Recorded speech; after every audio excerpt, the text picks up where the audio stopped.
Inilah video yang memperlihatkan aksi penganiayaan terhadap remaja 15 tahun yang dilakukan anak ketua DPRD Kota Ambon ET.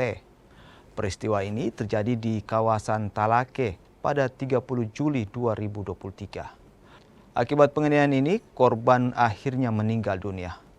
Aksi penganiayaan ini berawal saat korban hendak mengembalikan jaket ke rumah saudaranya. Saat mengendarai motor, korban hampir menyerempet pelaku, hingga pelaku lantas memukul korban bagian kepala. Usai dipukul, korban sempat pingsan dan dilarikan ke rumah sakit hingga akhirnya meninggal dunia. Kini kasus ini ditangani Polresta Pulau Ambon. 4 pelaku memukul ke arah kepala sebanyak 3 kali.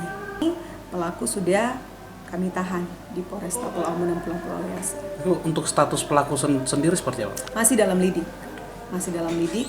Sementara dari pihak Reskrim sedang penanganan untuk penyelidikan.